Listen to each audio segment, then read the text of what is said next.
I'll get this meeting going in 5, 4. Good morning, everybody. Welcome to the Public and Protective Services Committee for April 11th. On this committee, the voting members are Councillor O'Connor, Councillor Baerg, and myself. Mayor Clayton was not able to join us today.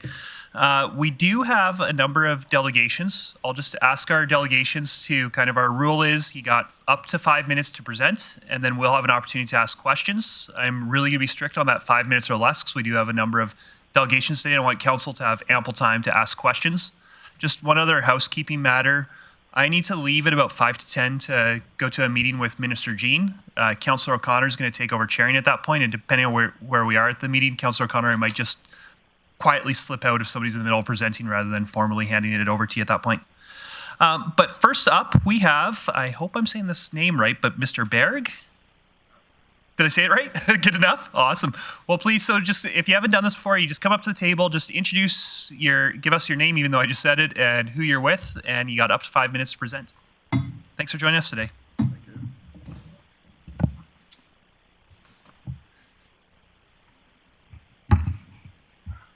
There we go. My name is Nolan Baerg, and Baerg, either one. And I'm with Legion Field Sports Society. First of all, I'd like to say I'm not here to ask for money. The Legion Field Sports Society, I started a nonprofit because I saw a need for another turf field. And I connected with Louis, and he's renovating the track and stuff like that. And so I thought, okay, I'm going to start a nonprofit so we can raise money to not only put in a new turf field at Legion Field, but improve lockers. Upgrade to LED lights so they don't shine in the kids' eyes. Build separate lockers, improve the tower. Eventually, I want to get to raise enough money to put stands on both sides and keep improving, keep raising money until we can be one of the premier fields in Alberta, even Western Canada. The track itself, it is only legal track to service Northern Alberta and Northern BC.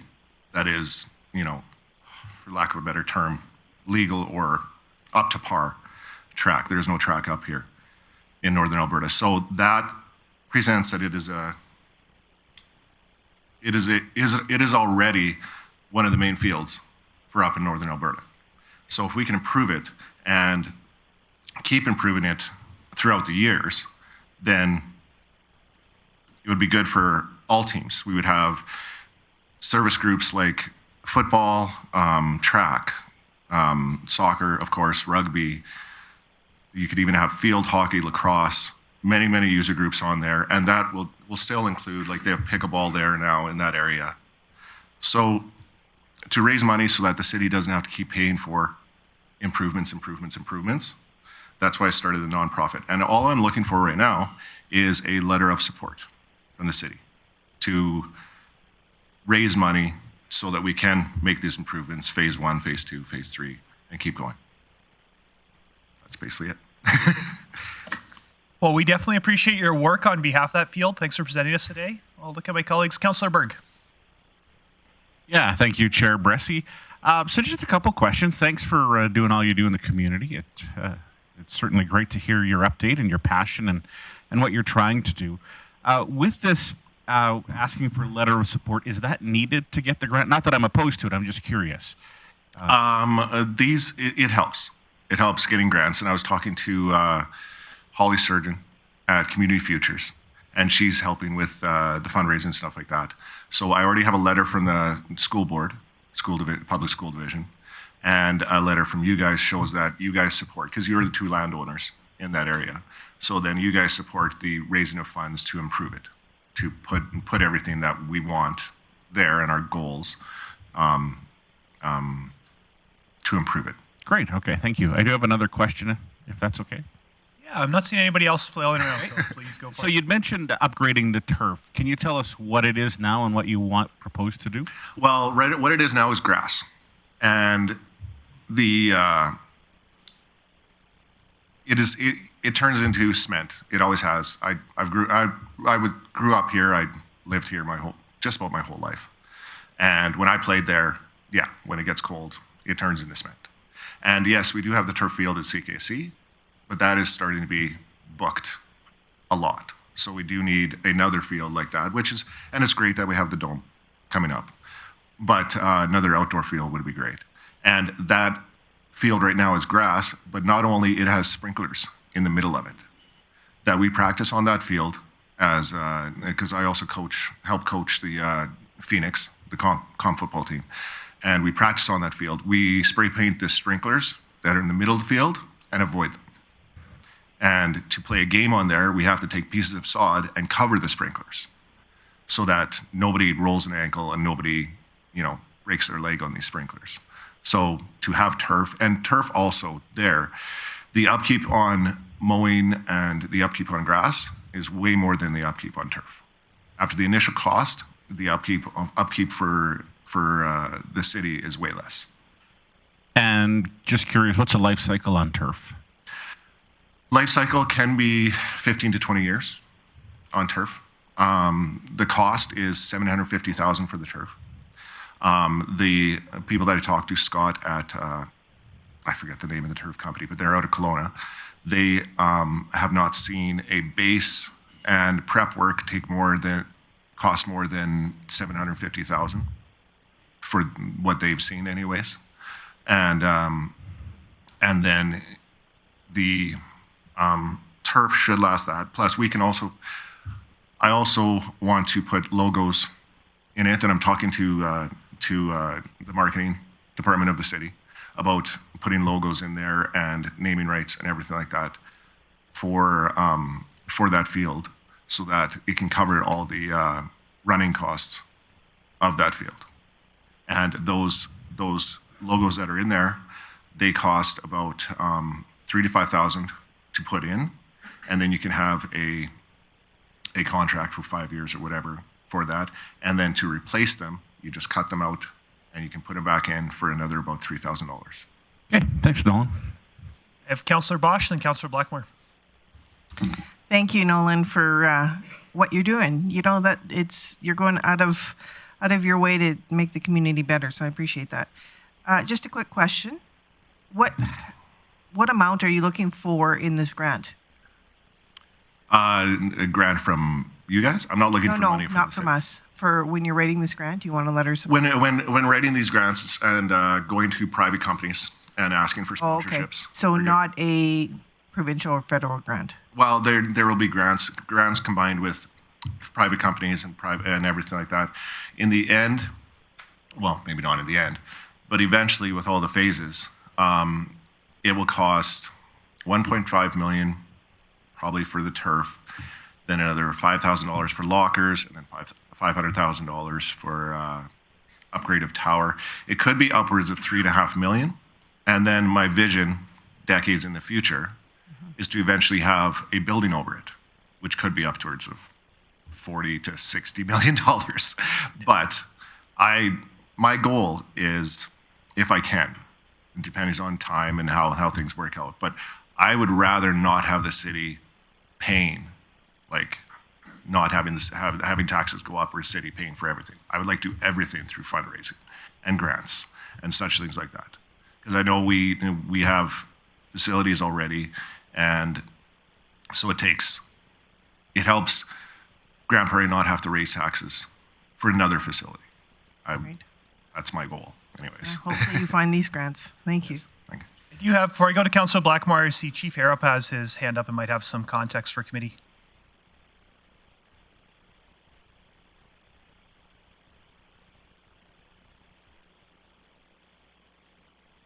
Hi, Nolan. Yeah, Jeff Harrop here from the city. I'm the Chief Investment Officer. Just wanted to let you know that yesterday I was in conversation with some folks in the city of Edmonton who are just at the final stages of replacing the turf at Clark Stadium adjacent to Commonwealth Stadium. It'd be very similar exercise to what you're going through. So if you're at all interested, I'm sure they'd be more than happy to share all the different vendors they went through. It's a pretty extensive process. So there might be some quick wins or some quick insights you might be able to glean from that. So if you're interested, I'll certainly reach out to you with a contact you can follow up with. Yeah, that would be perfect. Yeah, it's nice to get these costs up front And that's why I've been trying to call other businesses and the turf people and everything like that to try to get the upfront cost and quotes from them so that I can say, okay, this is going to cost this much, this is going to cost this much, this is how much we need to raise. Yeah, it's a lot of work. I realize that, so I commend you on that. So anything we can do to help, that might be one way we can do that. All right, perfect. Thank you very much. Councillor Blackmore. I just have two quick questions, Mr. Baerg. One is, are you looking to form a registered charity so you could give out tax receipts? Eventually, I think if it's feasible, if that's what it should be, but you have to be a nonprofit for at least a year, is what I was told, before you can try to register for a charity. Well, yes and no. The process is a long it's a long process, so it takes about a year to get registered as and we just a started registered nonprofit. Yeah. I would certainly recommend that because certainly giving out tax receipts is a valuable selling tool. Yeah. For these big companies, say they want to donate $1 million, a tax receipt for $1 million to a charity. That's a lot better than just an expense as a write-off. My other question is, in addition to football, who else could use your field? Well, we have football, soccer, rugby. We have lacrosse, Ken. Field hockey. I don't know how big field hockey is here. I haven't heard of field hockey around here, but field hockey can. You even have slow pitch teams that can practice there. They can have a small league if they want to, if they, because it is wide enough in there. Okay. Ultimate frisbee. And the thing is, if we do get stands there, say to hold 10,000 people, you now have the opportunity to hold festivals there, concerts there, huge concerts, and such things like that. And then eventually in the coming decades, if we do get it covered with the building, you can hold indoor concerts and such things like that. Like when I dream big. So these are lofty goals, but they may take decades. It may not happen before my lifetime, but. Well, it's good to dream big, so thank you. I'm not seeing anybody up with their hands up, so thank you for the presentation. We appreciate it. All right. And what I suggest to the committee is we've got a number of delegations. I know we've got some delegations at the end that kind of touch on this or kind of different, kind of the same. So maybe we'll save delegation business for the end of all the delegations. When we get there, I'm hearing a request for a letter of support. A reasonable motion might be just to refer this matter to the mayor, and she can handle it. But it's up to the committee, of course, of what you want to do. Anyways, thanks for being here, Mr. Baerg. Appreciate it. Thank you very much. And next up, we've got Rotary Clubs of Grande Prairie, and I'm assuming that's Mr. Parks.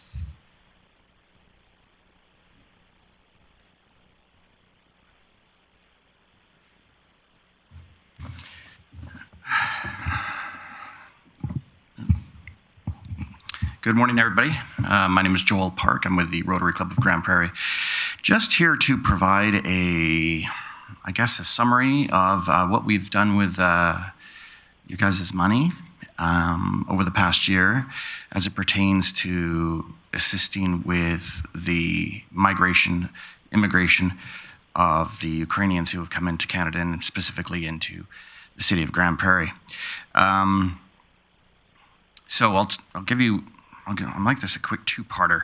So one of which is I'll tell you about the cash side of it. So overall, we had about $250,000, $100,000 from you guys, $100,000 from the Rotary Club of Grande Prairie. Plus, we also had some other donations that came in, some from Weyerhaeuser, a farmer by the name of Ken Drysdale, who's to be commended. He grew a crop of sunflower seeds and has been arranging to sell those sunflower seeds to some of the stores in the area, and which is going to, by the time it's done, raise a total of about $50,000. So overall, we spent about $100,000 of that. Approximately went to rents and deposits for apartments for these folks. When we couldn't get billets, we had to spend about $3,000 on hotels because, again, obviously these people were coming with nothing. Furniture was about 67,000, even though we were getting most of it at cost. Same with household goods at around 45,000. We had a storage unit for about 4,000. Mobile phones about 2,000. We paid about $12,000 for English classes. That included not just English as a second language classes, but also the classes necessary to pass the language test necessary for permanent residency. Work clothes. So as we were able to get people certain jobs and that required stuff like steel-toed boots, we would help some as needed. We would assist paying for that. So that was about $1,800, and some social stuff as well for another $9,000. So money exceptionally well spent. We've had about a couple of hundred people come into this area thanks to what we've done, and we've had about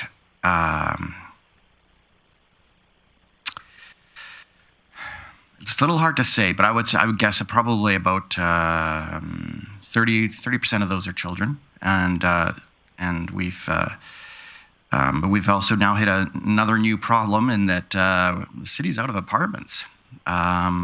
We pretty much hit about a 0% vacancy rate on 1 and 2 bedroom apartments. So this is a surprising and new problem that we didn't anticipate. Nonetheless, at this point, we are out of money, and which has effectively put a halt on our efforts to assist with housing.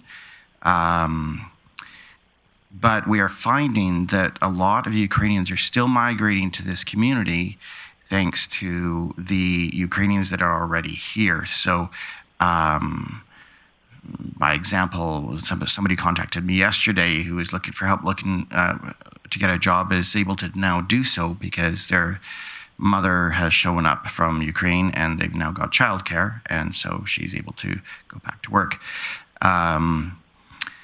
And we're hearing a lot of those stories, but I would say that there is noticeably less of a need for money because of the assistance that the Ukrainians that are already here are able to provide, as well as a sense that the ones that are coming now have a little bit of money in their genes. And I believe this is simply because some of them were working in Western Europe or have, since the invasion, made it into Western Europe and made some money in Western Europe. So they're able to sort of refinance the restart of their lives over here in Grande Prairie. And fortunately, thanks to the strength of the recommendations of the Ukrainians that have come, we're still getting a lot more moving to this particular community. I'm actually going to tell you a quick story about one family. Councillor Bosch has met them and heard this story in person. But Roman and Katerina Cyclittery, who have a 13-year-old son named RTM, they were living in Mariupol, which is a city on the southern coast of Ukraine. They were basically woke up on February 24th of last year when the war started, and for those of you old enough to remember the movie Red Dawn, where there's suddenly Russians outside your front door, that's exactly what it was like. They were behind, or basically 100 miles behind enemy line on the first day of the war, as the Russians rolled in. And so, although there was persistent street fighting and regular attacks on the infrastructure of the city, leading to them having no water or no electricity, nothing, for a good month. They were surviving just by, fortunately it was still winter, so there was snow on the ground and they were able to go and melt snow for water and get by. But at nighttime, their apartment building was still getting hit very regularly by gunfire and shelling. And during the day, when the partisan activity would settle down, they were able to go out to the streets. And after a month of this,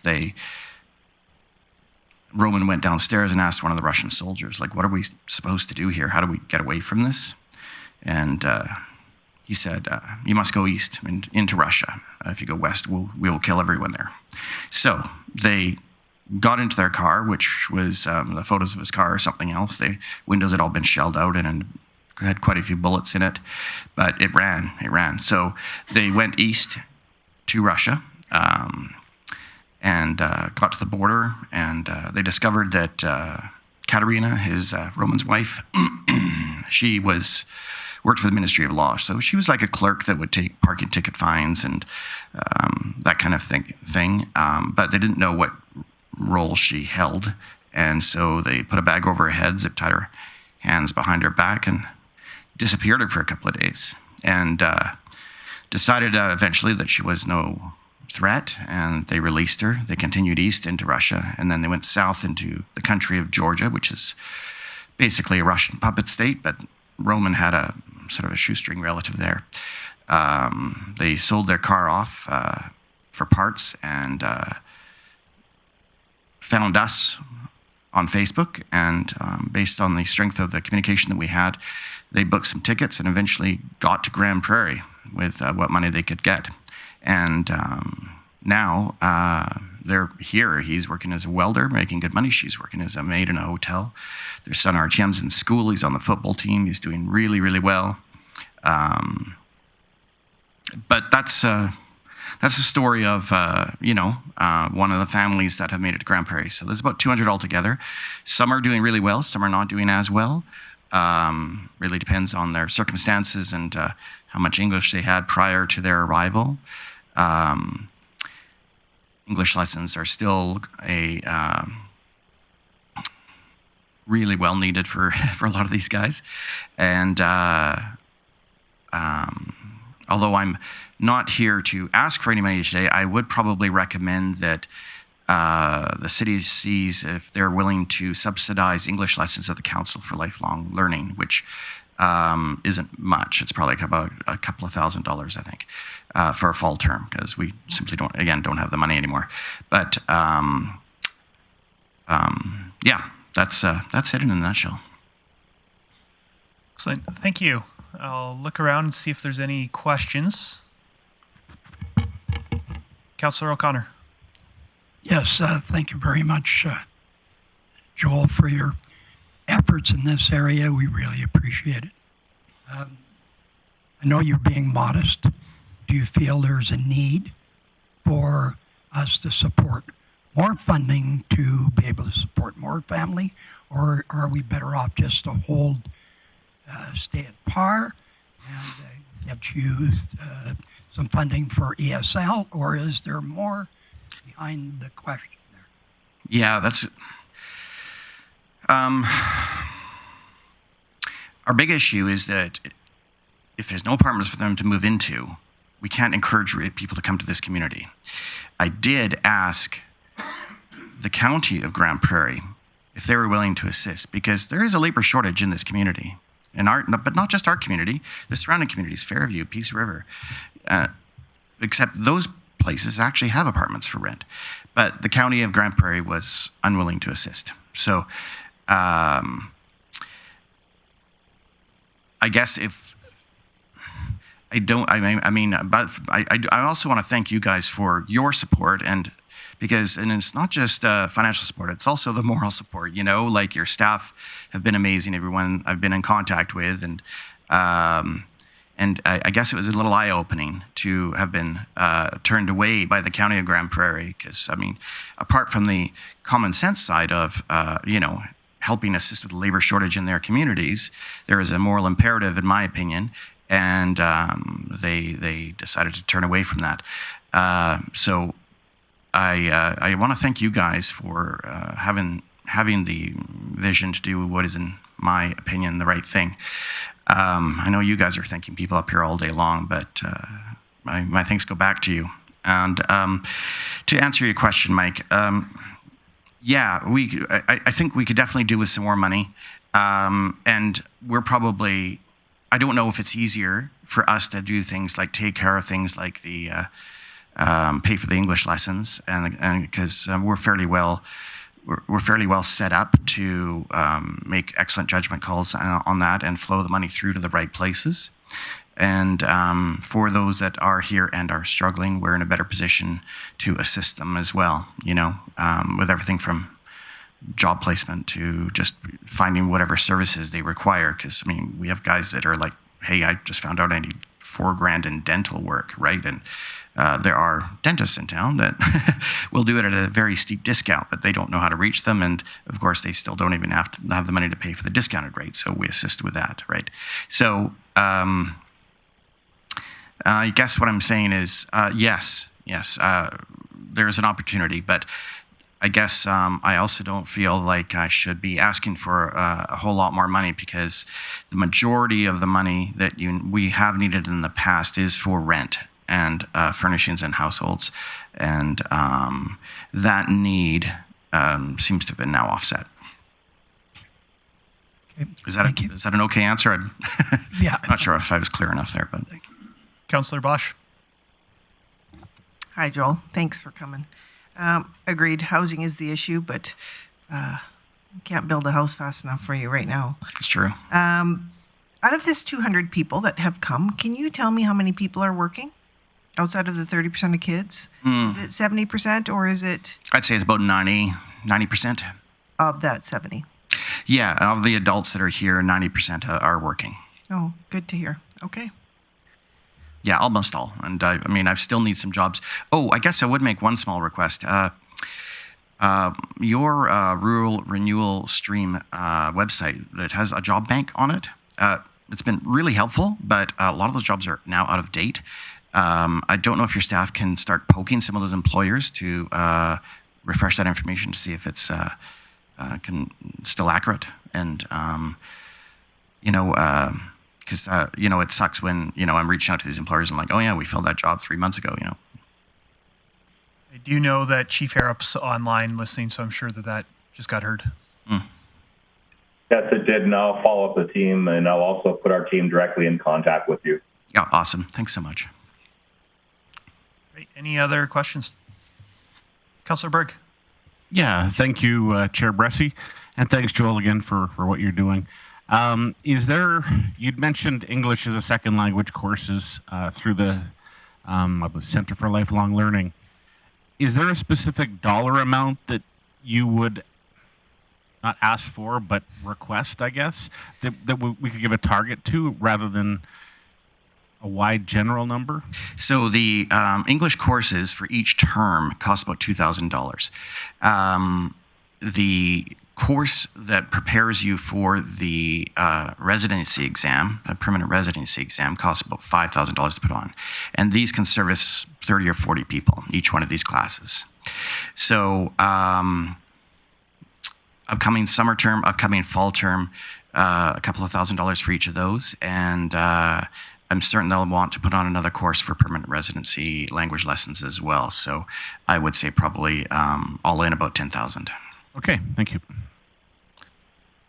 I'm not seeing anybody else, but thank you for the work you're doing. I know that both personally and through work, I'm seeing tremendous progress with people that are in the community, and really appreciating the work Rotary's doing. So thank you. Yeah, thank you for having me here, guys. Next up, I have got the South Peace Regional Archives. So if you'll just come up, introduce yourself.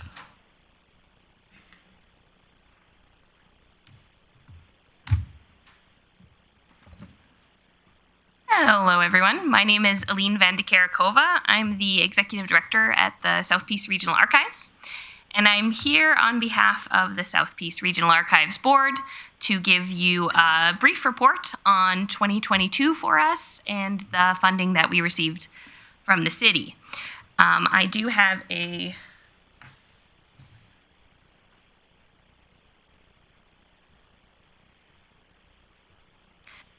presentation to go with that because I know that time is of the essence, and I will try to talk very quickly.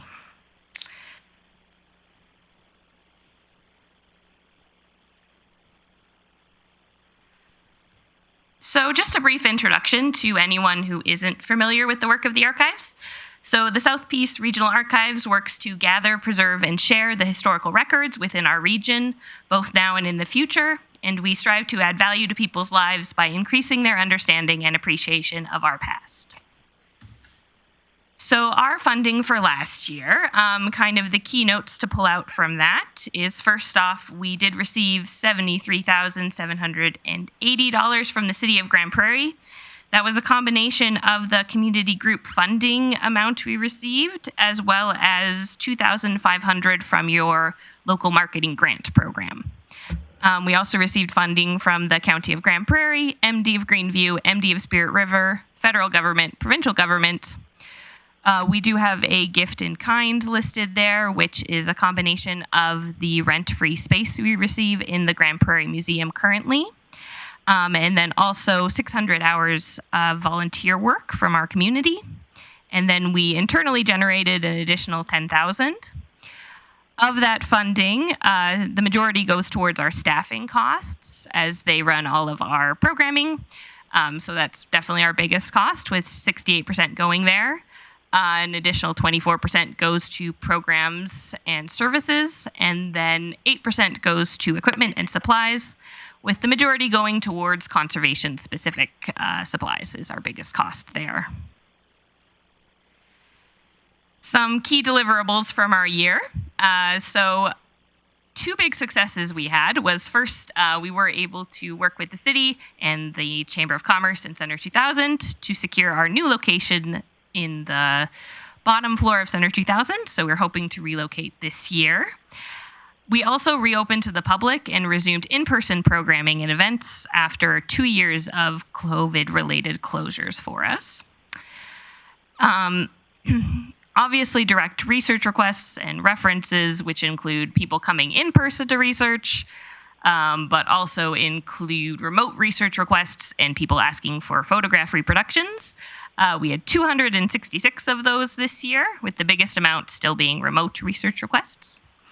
Our social media and website remain some of the biggest outreach tools that we have. This is both because of that extended closure we had, but also kind of goes in line with a general move in archives to increase access by making things digital, because more people can reach them then. So our own website had a reach of 63,056, which the majority were local, but it was actually accessed from 98 different countries. And we did get research requests from all over the world. In addition to that, all of our resources go on the Alberta on Records website, which is run by the Archive Society of Alberta. We don't have the exact numbers from them for 2022, but in 2021, it was an additional 38,000 people reached there. We had 2 exhibits up in the Grande Prairie Museum, so it was seen by their 16,000 visitors. And also, those returned to in-person events and programs were very popular, even much more than we were anticipating. So we had 743 people take part, and that included the joint folktales event that we did with the City of Grande Prairie, and also several very popular cemetery tours at the Grande Prairie Cemetery. Some of the challenges we had this year, the first one is just our current physical space. It is just above capacity right now, which did make us have to adjust our operations to try to kind of survive while we were getting ready to relocate. So we did have to reduce the amount of donations that we accepted, because we just don't have the shelf space to accept more records.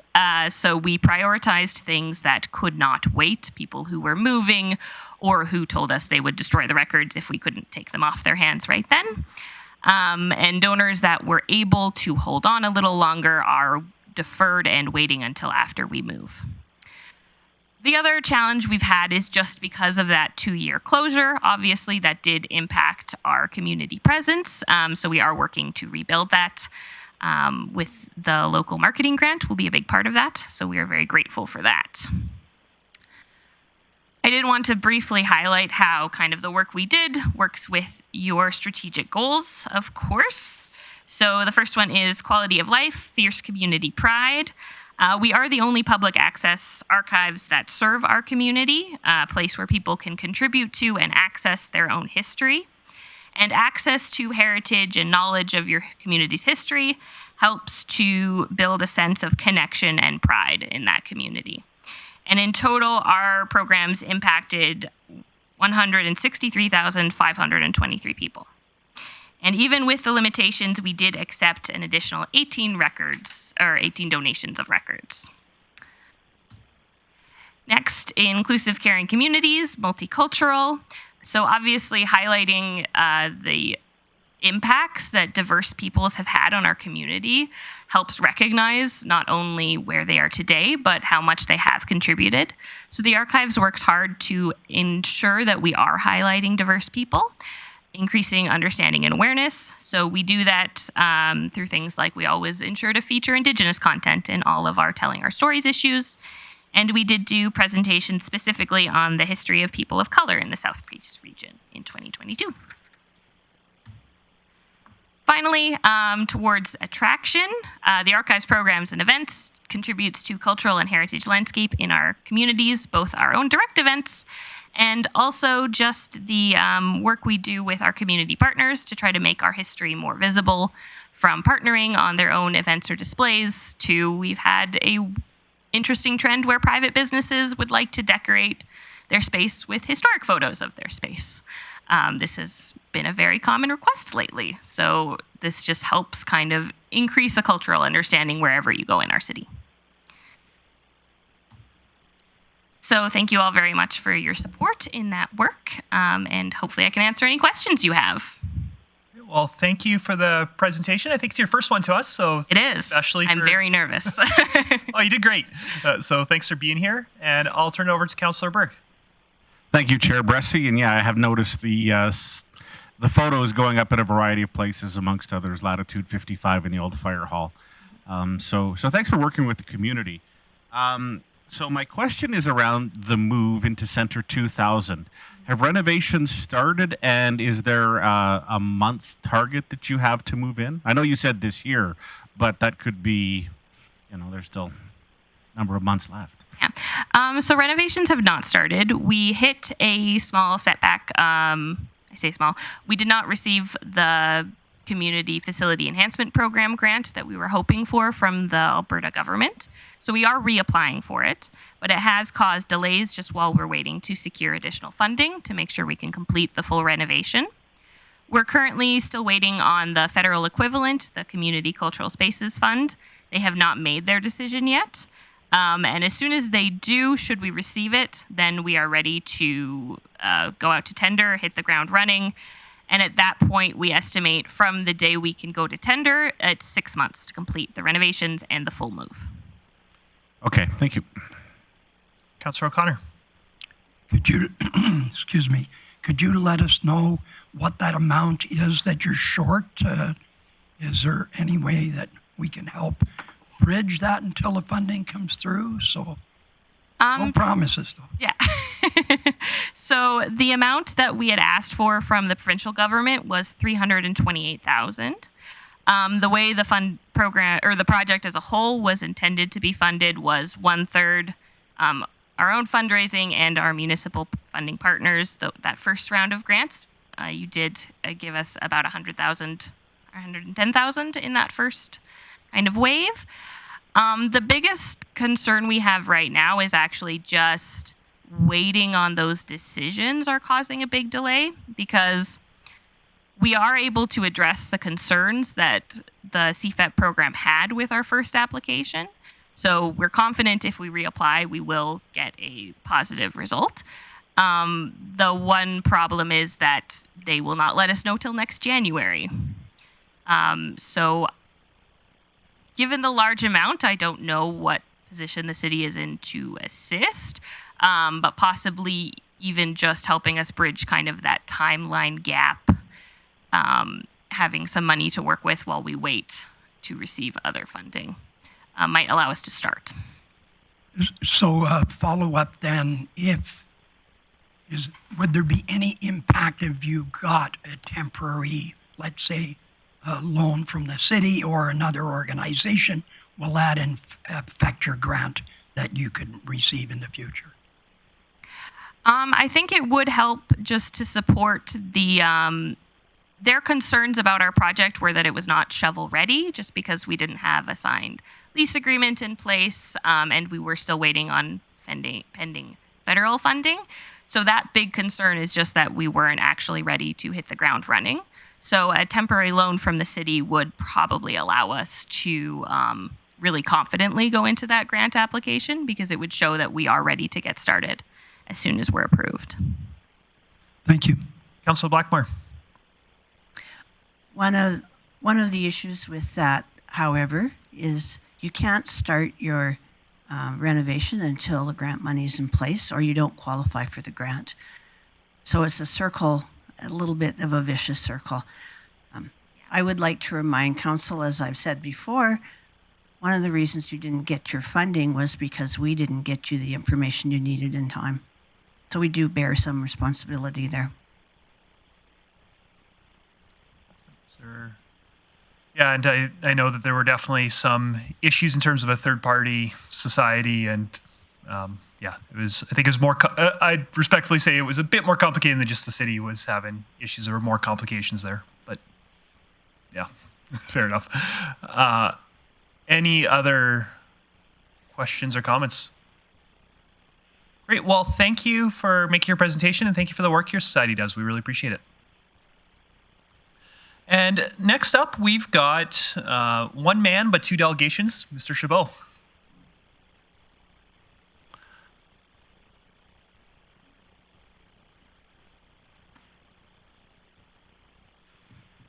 Good morning, Chair and Council. Thank you for having me. My name is Louis Chabot. I am a representative today in two parts. First part is with the Peace Country Wolves Athletic Club as their secretary and longtime member. I'm coming back to you today just to update you on previously what has happened last fall when we applied for funding through the city and received that in order to help reestablish the track and field at Legion Field so that we could host high school provincials or Athletics Alberta provincials and so on and so forth.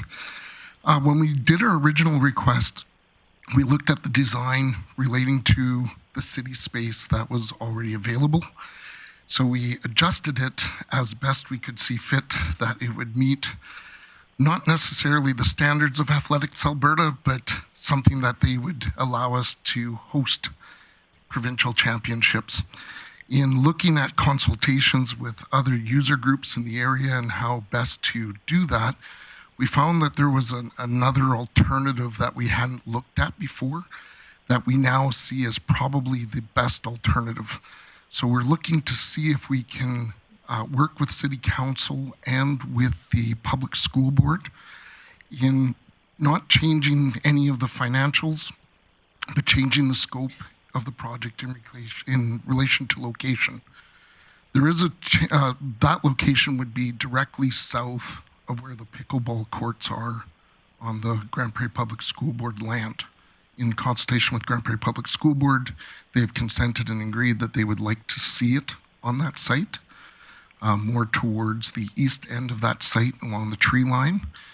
It would require a little bit of difference. The really positive end of that would be there would be no real cost difference.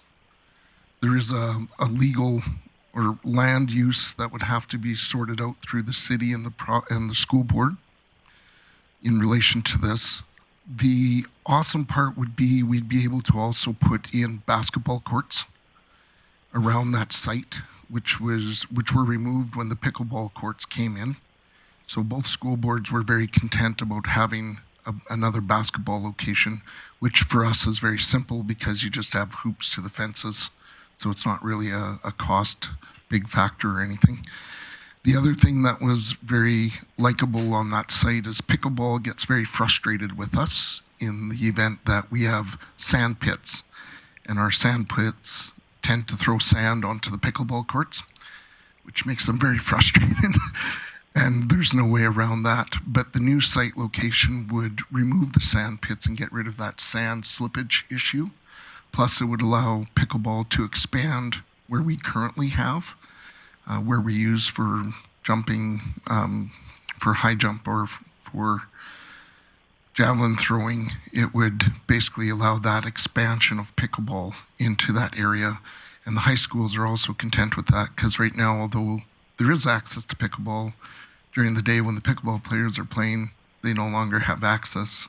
So the high schools would really like to have access to some of the pickleball courts, and this would allow for that.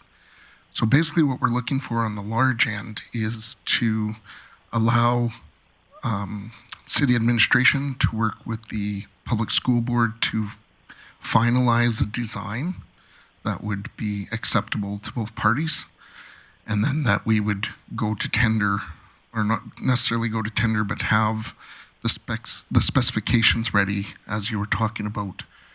We are applying for a CFEP grant. We had applied originally. We didn't have the specifications that we needed as far as the site, which is why they were like, we're not going to accept it.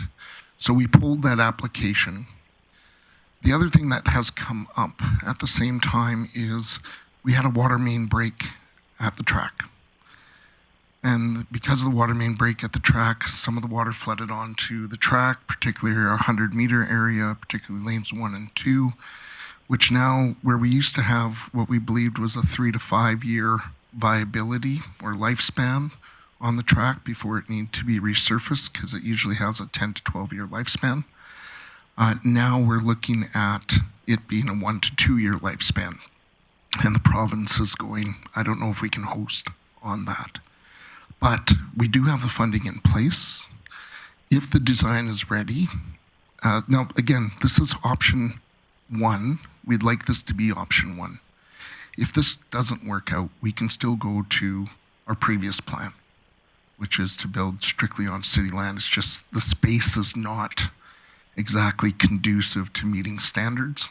It's acceptable or it's usable, but not meeting standards, whereas this one would expand without any cost. Now, if we got the CFEP grant that we're applying for, we are shovel ready. The money is in place. The city has already provided the money that would need. And we could apply for the CFEP grant in June, which would give us the $1 million. We've also applied for with the county to do the $300,000 on the $1.1 million that was approved. They were interested. We have not submitted, or we have not went to them with a second request or a second meeting, because we wanted to look at changing the scope of the project.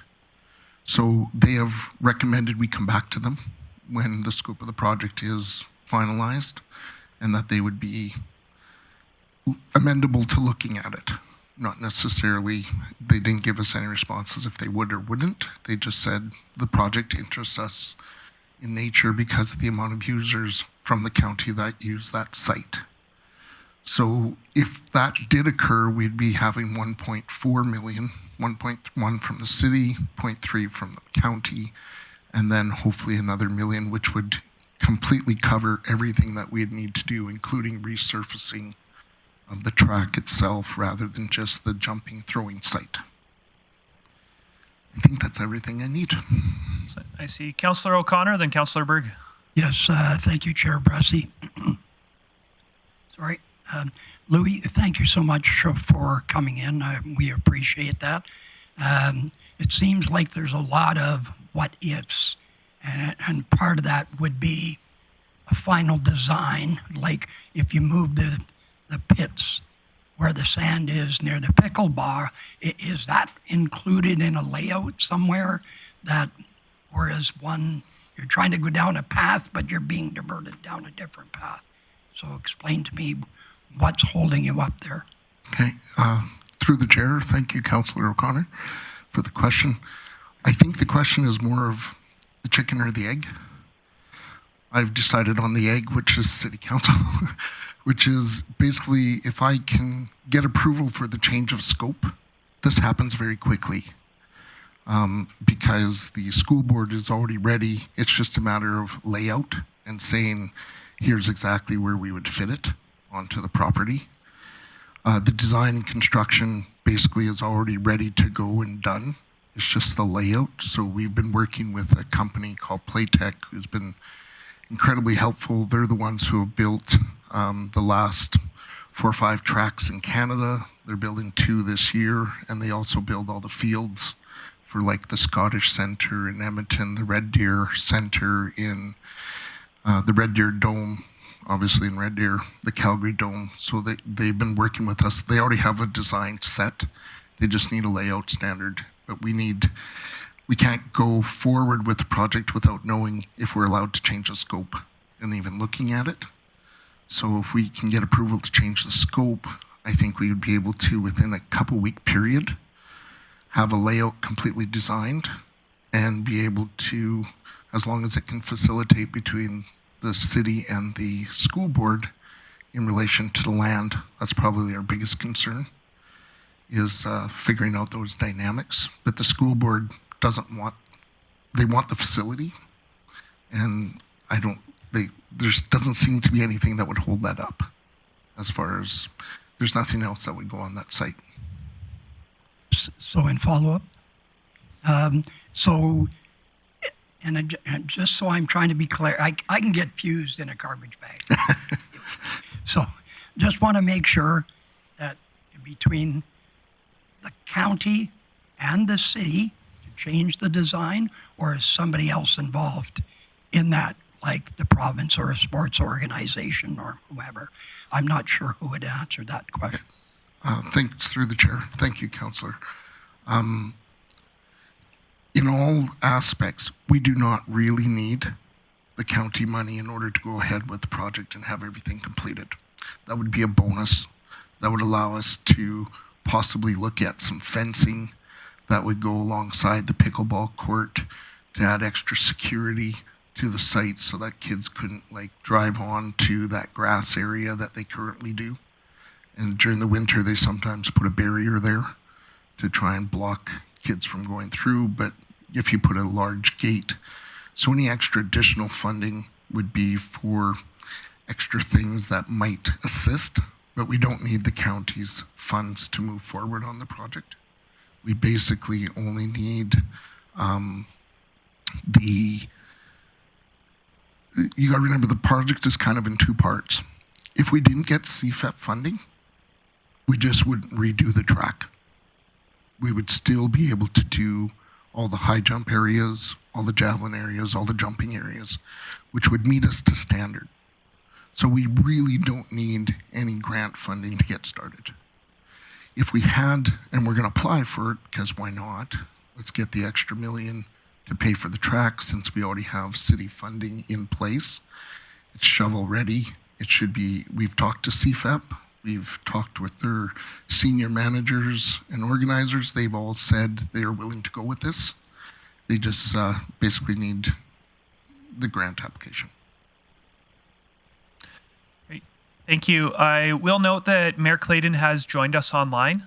Councillor O'Connor, I've got to step out to that other meeting, so I'm going to hand the meeting over to you. But just a recommendation for committee as a motion you might make about this is direct administrations come back with an updated scope for this land or something like that. I'd suggest letting administration come back with next specific steps.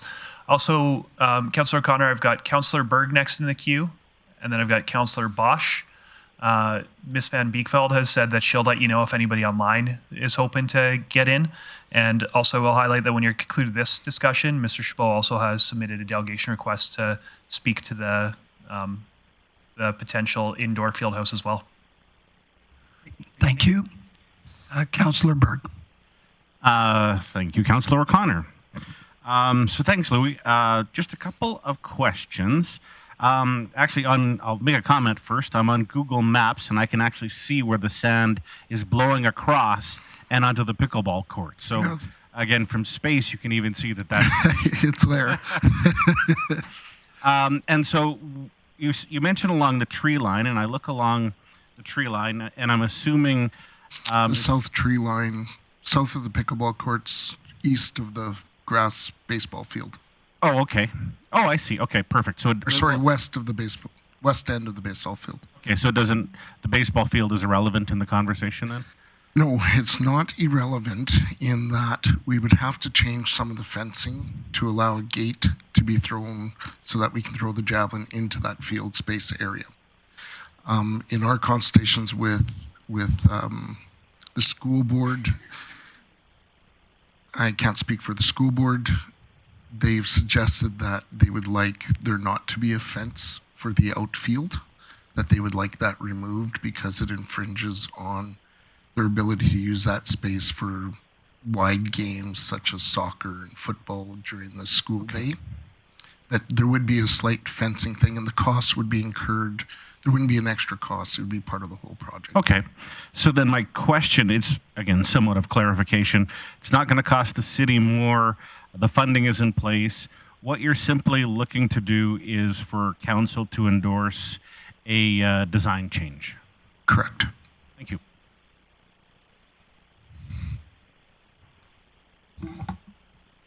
Anybody online? Okay. Councillor Bosch. Thank you, Councillor O'Connor. Because I don't know this site plan as well as others seem to, does this conflict with anything that we're talking about with the dome? Not at all. The sorry. public school work? Through the chair, thank you, Councillor Bosch, for your question.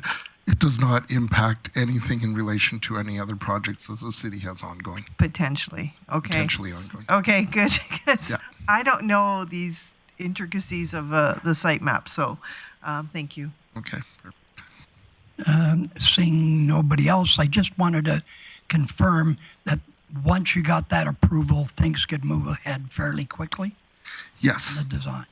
So with what we're trying to do, and I should have mentioned this before, thank you, Councillor.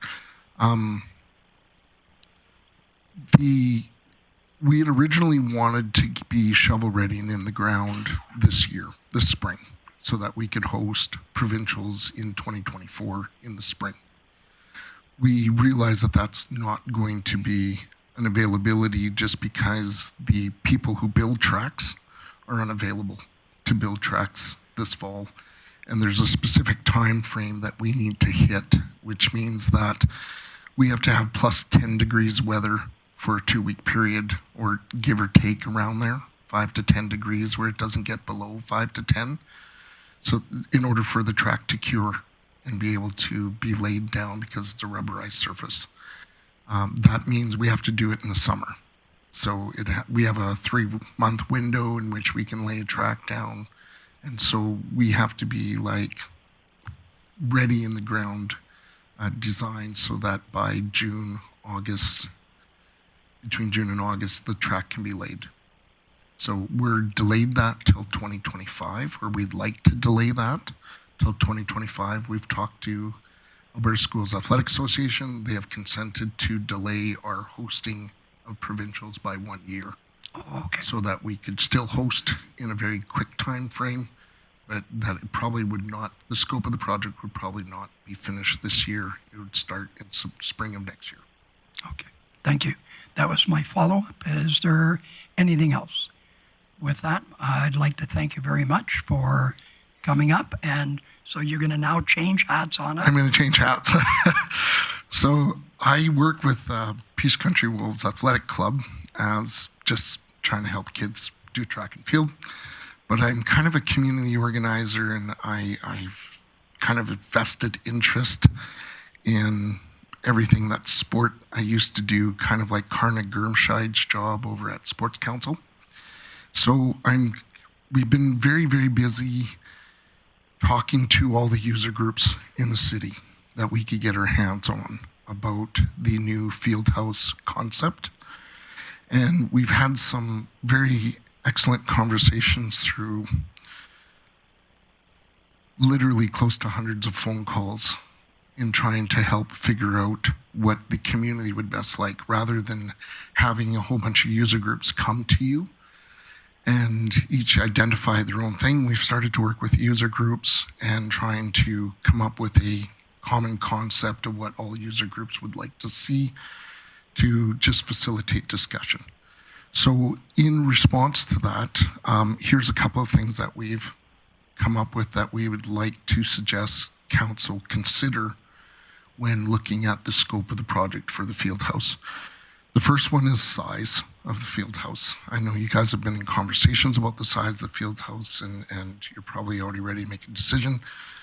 We substantially, as a community group, feel that the size of the field house should be the 135,000 square feet.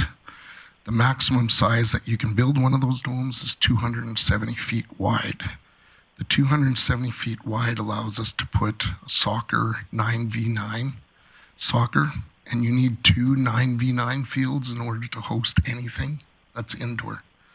If they put it in any other configuration, they won't have the width needed. You need that 270 feet to put a soccer 9 versus 9 width-wise. Now, if you do that, you can put 3 soccer pitches in there, 9 versus 9.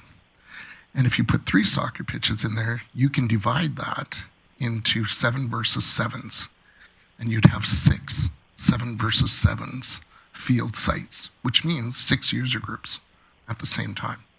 Because you don't need a 9v9 field in order to practice. You need a 9 versus 9 field to compete. A 7 versus 7 field for soccer is plenty big for most school groups, for most user groups to be able to use the site. In addition, if you look at the Red Deer site that they built the dome, they can now sew in and stitch infields. So you could literally have the third 9v9 court. It'd still have all the soccer lines, but you could actually color the infield and they would stitch it in, so you could easily just place your bases on the infield. The outfield would be the outside mesh of the dome, and literally they can practice infield practice on what looks like an actual infield on the third soccer pitch. So the sizing of it is really conducive to all user groups. It allows us to expand for having 6 user groups at a time, which we think would be much better usage and more value to the city. When we look at location of the site, one of the things that has come up is we know there's 3 locations being proposed and what the values are of those locations. From a teacher perspective, which I am, and knowing what the school's budgets are, the only people who can access a user group site during the day are those that have a special programming, such as an academy where they have their own school buses, where there's a school driver, or a user group that's within close walking vicinity of a site. We know that the Riverstone site would have 1 school accessible to it, unless it was an academy, and the other one at Rotary Fields would only have, or there's no schools within that area. There are 4 schools within the Avondale site that could access and walk to the site and use it continuously. So if you're looking for usage during the day, I'd highly recommend that. There's nothing going on, sorry about that. So usage during the day, if you really want usage during the day, location towards where more schools are accessible to it is pretty significant. We realize the height of the dome and the visual aspect of the dome is not the most beautiful of sights. We know that it's roughly about the same height as the composite high school, and because of where it's positioned, it's farther set back from there. Does create an issue for some of the landowners in the area. We know that that's a concern. And we also heard a concern about timing of the facility. Now, when we talk to Playtech and the other organizations, we don't feel that there's a builder that could actually bid on a project for this fall. We don't think that there's, in talking to Kevin over at Playtech, who's the manager over there, he said, we're too busy, we're not building, we got 3 other projects on the go. We'd be definitely ready for next year and stuff. City administration would have a better guidance than I do, but getting the tenders out in time and getting the field work done in time for this season so that you could finish the land work and tender it and have all that stuff done before fall so that you could be set up to put in the field, we think would be very, very tight. So we don't feel there's a timing difference between the Rotary Field site and the Avondale site. And I know soccer's big issue is we want to get in right away. Rugby is of the same opinion. They want in immediately, but in all, the maximum you'd be looking at is probably a 6 to 8 month difference if they could get in this year, which would be late fall. More than likely, whichever site is chosen is probably the spring before the land is ready, October before everything is ready to go and people are in the building competing or participating. So we don't feel the timing is big. So here's all the user groups that we've contacted.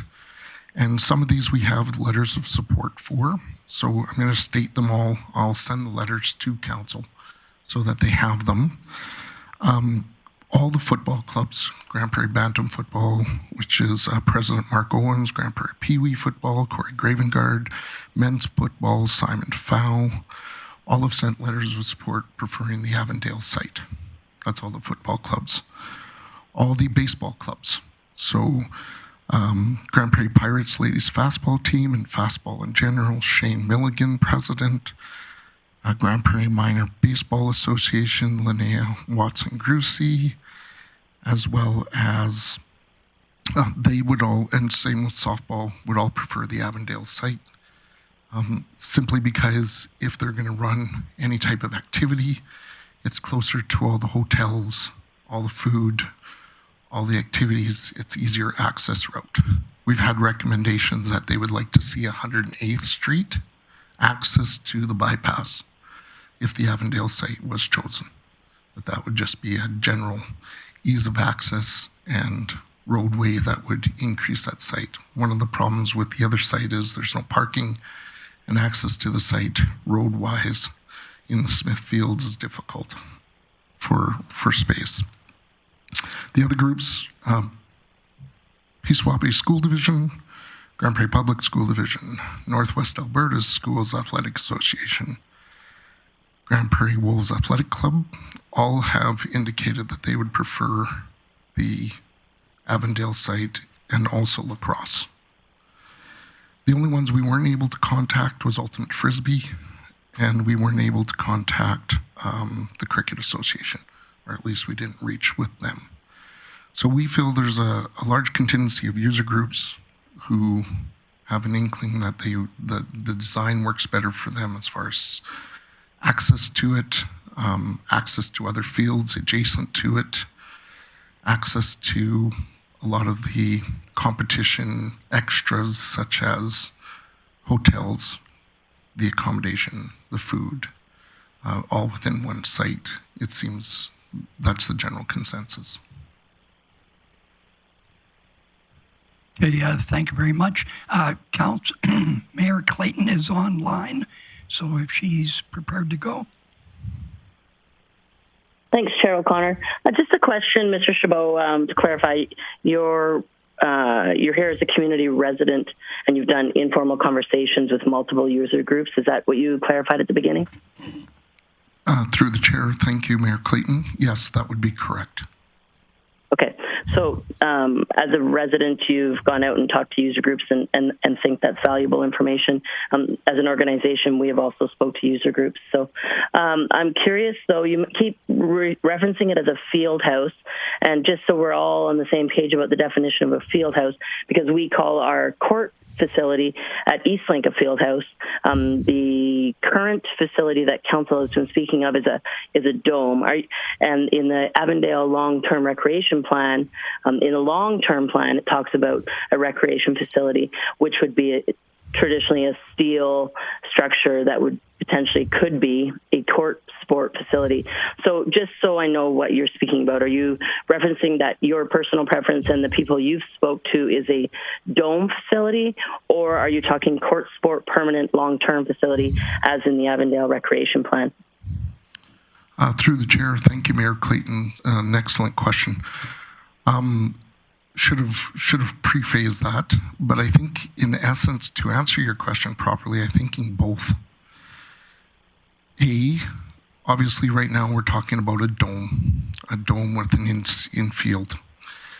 In the future though, if we look at everything as a long-term perspective, we know that the dome has a 30-year lifespan, give or take.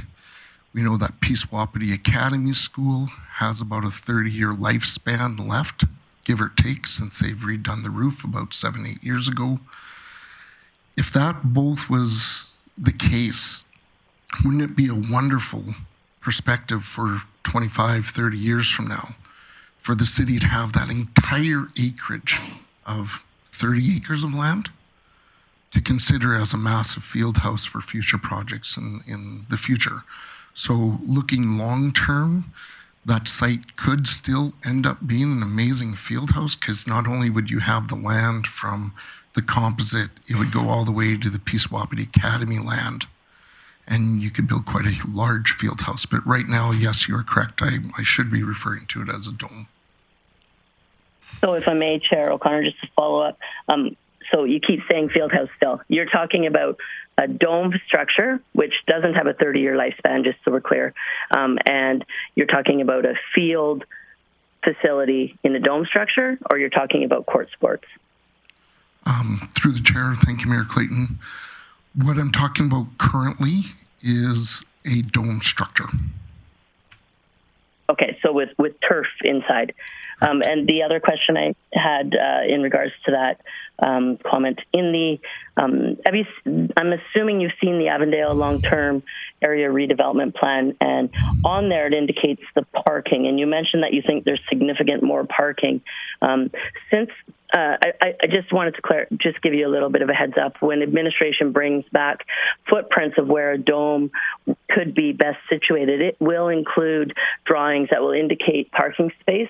And so I don't think it's quite fair yet until you see those drawings to say that there's more parking at the Avondale site based on the long-term development plan compared to the drawings that committee and council will see next week, I think it is. And so I just wanted to give you a heads up. It may not be as you think in regards to parking being more at Avondale. So just a little heads up on that. But thanks for coming today. Can I respond to that? Yes, go ahead. Sorry, through the chair. Thanks, Mayor Clayton. I have to rephrase my wording. Sorry, thank you for correcting it. What I meant more was not the space so much as that there is already current parking made, rather than having to make extra parking, which has an extra cost. So my apologies for misstating. Okay, Councillor Bosch. Thank you, Councillor O'Connor. Thank you, Mr. Chabot, for all this work that you've done. That's going, again, just like one of our last delegates, going up and above for the community. And you're not paid for this, so good job. These letters that you have received, letters of support, for sure. I think that as a council, we would be definitely interested in seeing that so that it backs up everything you say, right? And so I look forward to that. And I think we're all looking really forward to next week to see where this goes in regards to placement or cost. Or I am 100% already in favor of the 135,000 square feet. As you know, if you're going to build something, build it right, and then you can have sport tourism and so forth, and more kids on the field. So thank you for all the work that you did on this. I appreciate it. Thank you.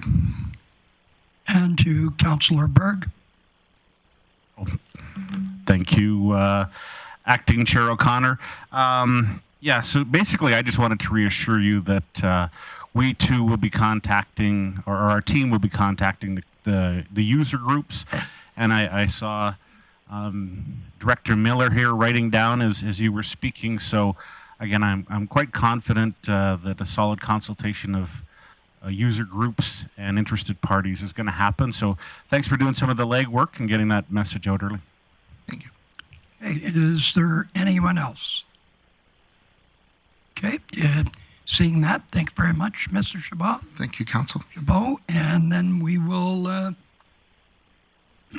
think we wanted to start discussion, I think is what Councillor Chair Bressy had originally thought, so sorry, I'm having a moment.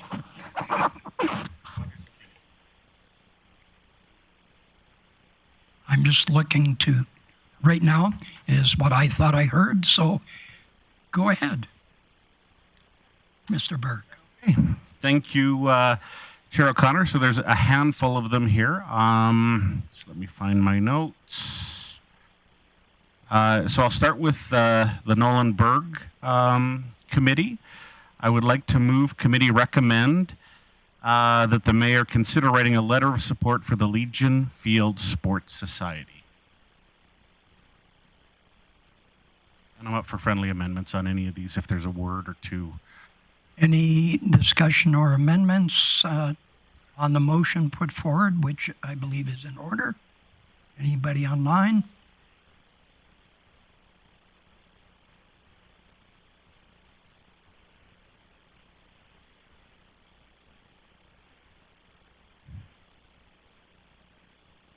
Okay.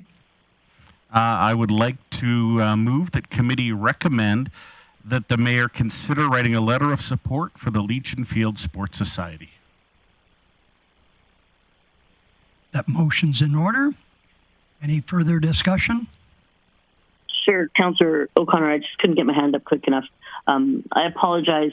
As I missed the conversation around the Legion Field, I would prefer if there was a friendly amendment that if committee wants to direct me, but I don't love the language, the mayor consider writing a letter.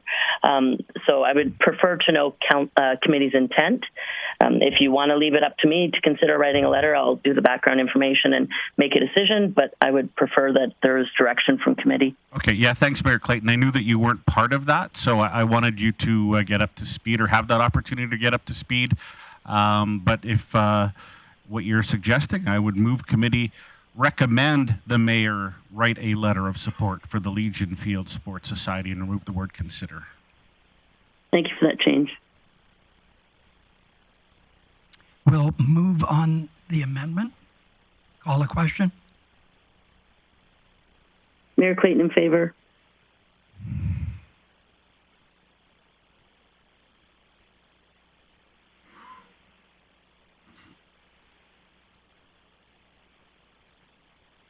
That is carried.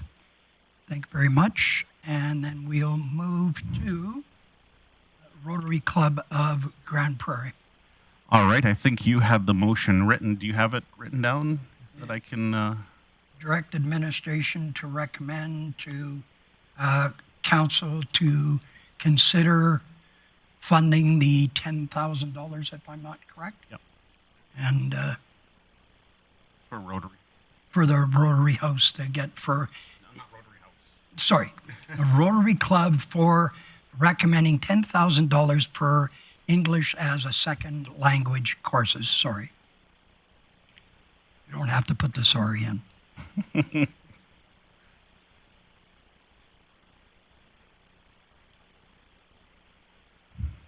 you use your mic? Go ahead, Councillor O'Toole. You said that that would probably cover 50 people.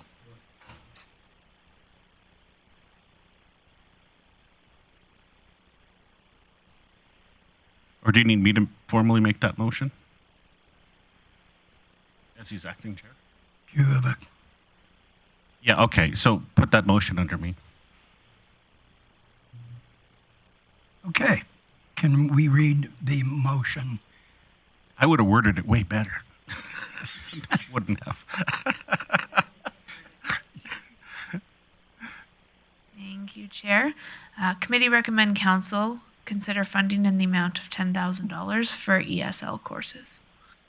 Through Grande Prairie Rotary?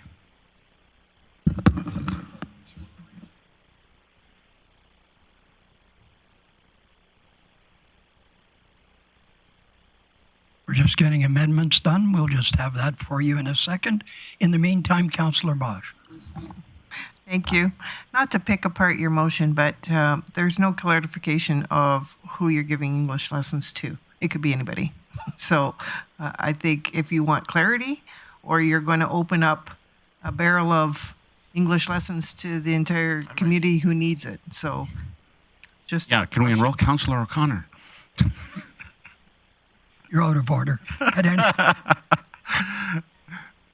think we just need to insert the name for Rotary Club of Grande Prairie in their support of Ukrainians receiving.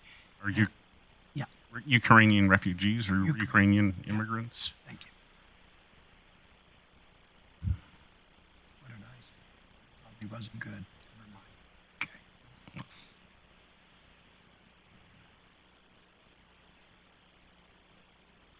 Thanks, Amanda.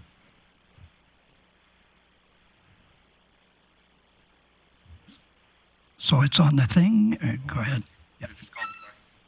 I'll call the question.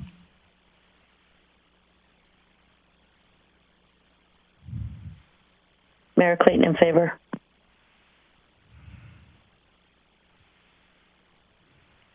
That was carried unanimously. Thank you very much.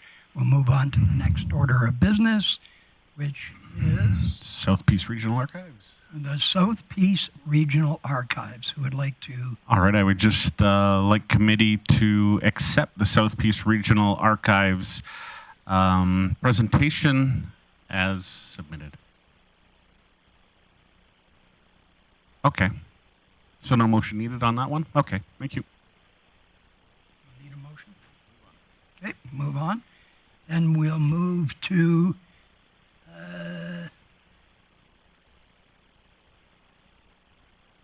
things changed. I had the, we'll go to the Peace Country Wolves. Okay. 2.4. Go ahead, Mr. Thank you, Councillor O'Connor. I would like to recommend that committee work with, recommend administration work the Grande Prairie Public School Board along with the PCWAC on a redesign of the jumping terrain. Any discussion? Councillor Blackmore. I think the request was a change of land use. I think that we need to direct administration to move, to work with them to readdress the land use issues.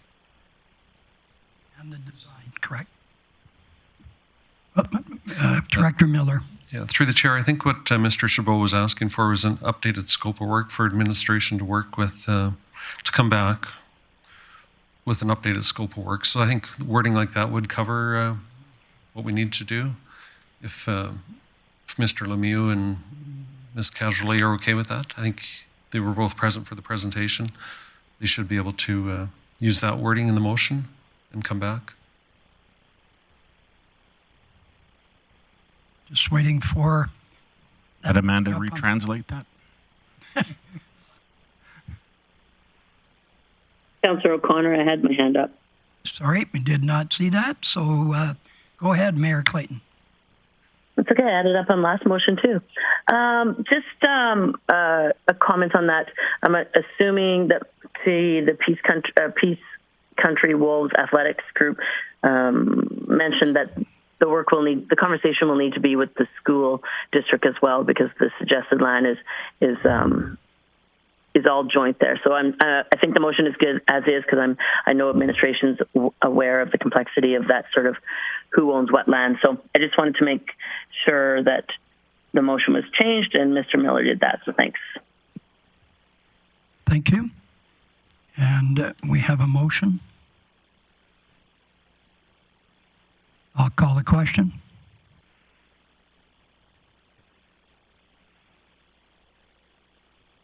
Mayor Clayton in favor.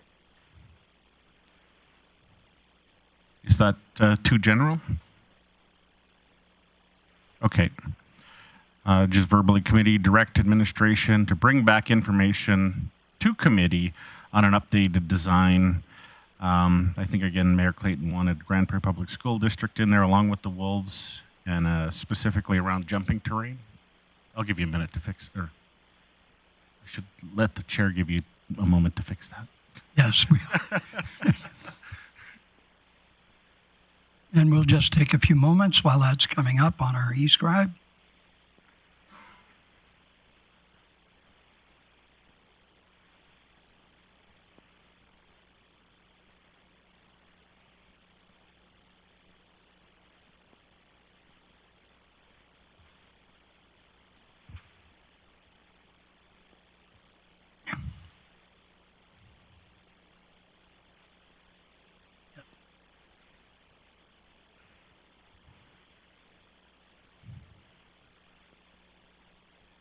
And Jackie, how do you vote? Mayor Clayton in favor. Thank you. That's carried unanimously. And we'll now move to 2.0, on Louis Chabot's presentation, and I looked to someone. Okay, we're good. We're accepting that as information. Don't need to? Okay. We'll then move on to reports under 3.1, service area reports. Who is taking that? Chief Lemieux. Thank you, Mr. Chair. So in terms of a service area report, in terms of major projects update, I'm pleased to report phase 1 and 2 of the Coordinated Care Campus is scheduled to be completed and open in June 2023. This phase includes the 63 supportive housing units, and the next phase, phase 3, is scheduled to be completed in September 2023, and that phase 3 includes the 43 independent living units on the 3rd floor and municipal offices on the 1st and 2nd floor. The other major project I wanted to speak to is Fletcher House, which will contain 18 supportive housing units and 24 independent units. That project is scheduled to be completed in August of 2023. From Community Social Development, our department was successful in obtaining a $300,000 grant for a settlement integration and language project. So working with Invest GP, the department will use the funding to enhance the community capacity to attract and retain newcomers and assist employers. And based on Mr. Joel Park's presentation from the Rotary Club, I'll make sure that we connect with them because we may be able to work with them under this program. Under Housing and Homeless Initiatives, the Winter Emergency Response location will be extended until April 15th. It'll be at the Street Outreach Center until April the 15th, and the South Bear Creek location was closed on March 31st. From Enforcement Services, on April the 6th, the RCMP received a call of a missing 11-year-old girl. The RCMP and Grande Prairie Enforcement Services collaborated on their efforts and determined that the youth had been seen on city transit or had used city transit. So Enforcement Services contacted our transit department and quickly identified where the youth was dropped off. So patrols by Enforcement Services were successful in locating the youth. This proactive collaboration between the RCMP, Enforcement Services, and transit was successful in locating the missing youth. So a real good news story there. On the emergency management front, we attended an exercise with Secure Energy on March the 23rd, and we hosted a tabletop exercise on April the 6th. The fire department hosted a spouse and family resilience night to educate families on how to support frontline firefighters and dispatch operators. That occurred on March 20th.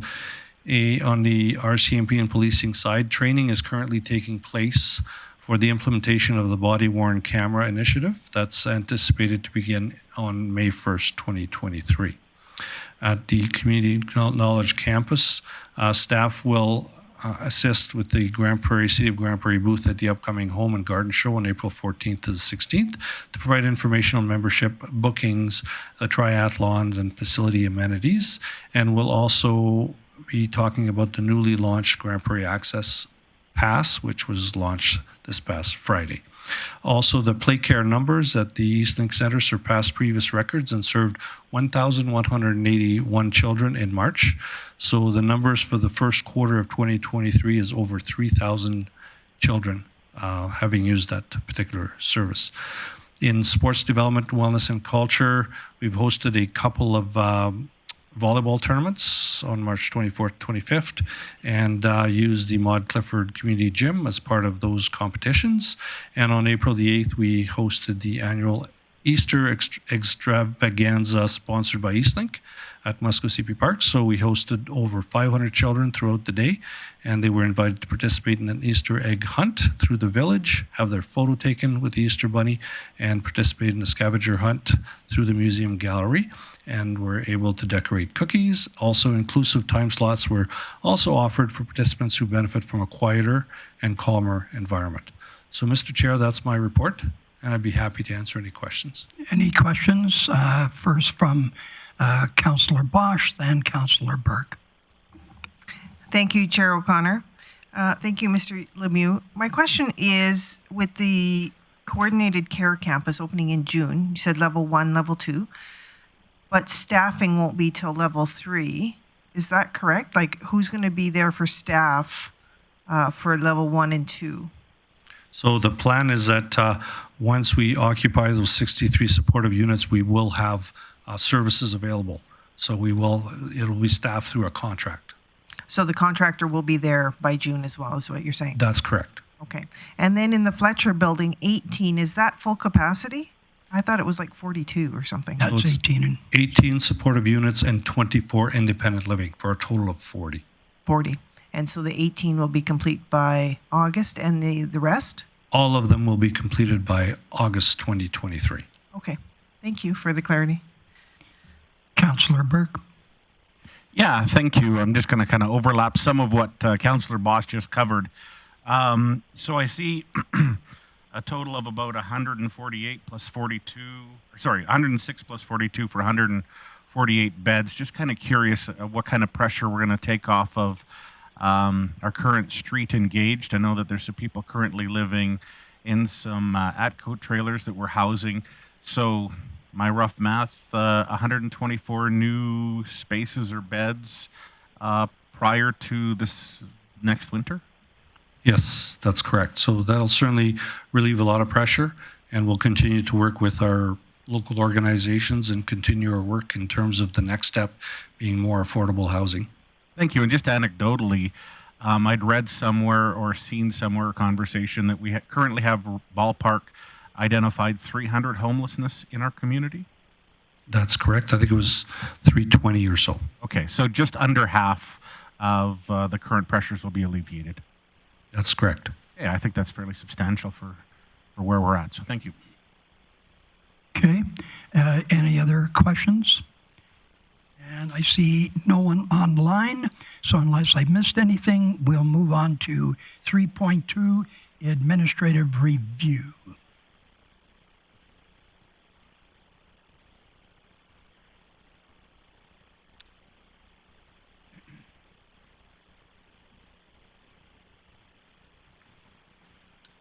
When you're ready, please introduce yourselves and address everyone.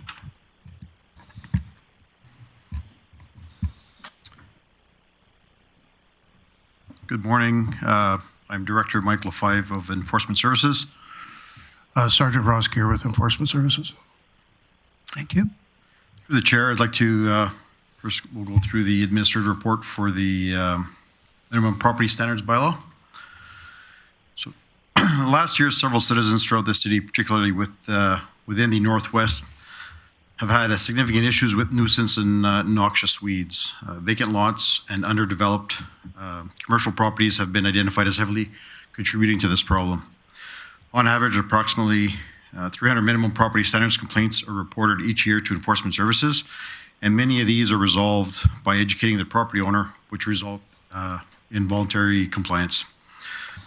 Of those, on average, 24 calls for service develop into more complex investigations. Many of these complaints include long grass, overgrown trees, shrubs on the property. Unsightly properties or nuisance properties can be an eyesore in the neighborhood and cause a lot of stress to citizens living in those neighborhoods. Unfortunately, the process is time-consuming, which can be a source of frustration for citizens that want the matter resolved quickly. The law contained within the minimum property standards bylaw and the MGA is sufficient to deal with most of the unsightly property complaints.